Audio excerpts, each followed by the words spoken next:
Muy buenas. A ver, la Biblia es uno de los libros más leídos de la historia, de eso no hay duda. Pero para muchísima gente es también uno de los más confusos, ¿verdad? Es que es una colección enorme de textos antiguos con un montón de historias que, a primera vista, parece que no conectan entre sí. Pero, ¿y si hubiera una clave? Una especie de hilo oculto que une todas las piezas. Pues hoy vamos a intentar descubrirla. Pensemos en esto por un momento. ¿Qué pasaría si dejáramos de ver la Biblia como un simple manual de instrucciones y empezáramos a verla como una gran novela de misterio?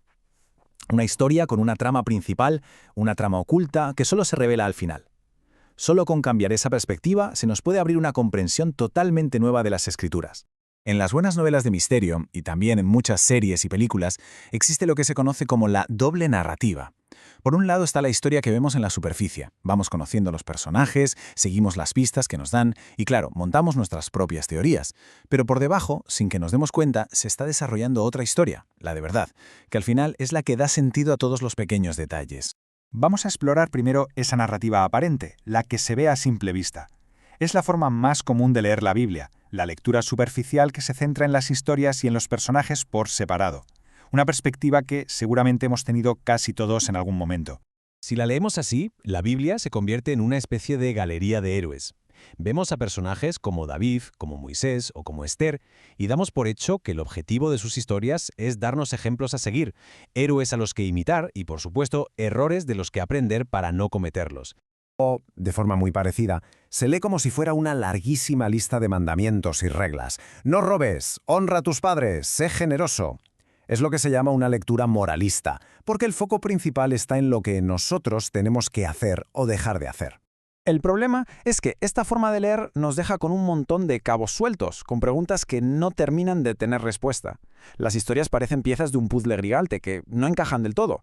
A ver, ¿cómo se conecta el Antiguo Testamento con el Nuevo? ¿Quién es el verdadero protagonista de todo esto? ¿Cuál es el hilo que lo une todo? Y aquí, justo aquí, es donde llega el gran giro de guión, el momento de la revelación. Cuando el detective junta todas las pistas y descubrimos lo que ha estado pasando de verdad bajo la superficie. Esa segunda narrativa, la historia real, está a punto de salir a la luz. Porque si la Biblia no va en el fondo sobre nosotros y sobre lo que tenemos que hacer, entonces la pregunta es más que obvia. ¿De quién va? ¿Quién es el verdadero protagonista de todo este drama cósmico? Pues la respuesta nos la da el propio personaje principal. Justo después de su resurrección, Jesús se encuentra con dos de sus seguidores. ¿Y qué hace? Les da una clase magistral, explicándoles cómo toda la Biblia, desde los libros de Moisés hasta el último de los profetas, en realidad hablaba de él. Esa es la clave. Ese es el código que descifra todo el misterio. Y lo vuelve a decir en otro momento, de forma aún más directa. Las Escrituras son como un gran mapa, y Él es el tesoro que está en el centro. No son solo historias sueltas, no, son testimonios que apuntan todos a una sola persona. Y entender esto nos lleva a una conclusión que lo cambia todo. La Biblia no es una colección de relatos inconexos. Es una sola historia, con un principio, un desarrollo y un final. Una gran narrativa que cuenta cómo Dios decide redimir a la humanidad a través de una persona, Jesucristo. Él es el centro, el protagonista y, en definitiva, el verdadero héroe de la historia. Este giro cambia por completo nuestro papel en la trama. De repente nos damos cuenta de que no somos el héroe de la historia. De hecho, si nos fijamos bien, nos parecemos mucho más al personaje que está en apuros y necesita ser rescatado. No somos los buenos del cuento, sino los que necesitan desesperadamente que el verdadero héroe venga a salvarlos. Bien, ¿y cómo afecta esto a nuestra forma de leer? Pues lo cambia absolutamente todo. Es como ponerse unas gafas nuevas que de repente enfocan el texto. Y cada página, cada historia y cada personaje se ven de una manera completamente distinta. Pongamos un ejemplo que todos conocemos, David y Goliat. La lectura moralista, la superficial, nos diría algo como: venga, sé valiente como David y enfréntate a tus gigantes. Pero la lectura centrada en Cristo revela algo mucho más profundo. David está actuando como un anticipo, como una sombra del verdadero rey, Jesús, que un día vendría a derrotar a un enemigo infinitamente más grande y que nosotros no podemos vencer: el pecado y la muerte. Adoptar esta nueva perspectiva tiene como mínimo 3 beneficios enormes. Primero, nos libera de la presión del moralismo, de esa ansiedad de tener que ser perfectos por nuestras propias fuerzas. Segundo, por fin, el Antiguo y el Nuevo Testamento encajan como las dos mitades de la misma gran historia. Y tercero, nos da una motivación increíble para explorar toda la Escritura, incluso las partes más raras o difíciles, buscando esas pistas que apuntan a Jesús. Muy bien, ahora que conocemos el secreto, la gran pregunta es, ¿cómo podemos encontrar estas pistas por nuestra cuenta? ¿Qué herramientas podemos usar para aprender a ver a Cristo a lo largo y ancho de toda la Biblia?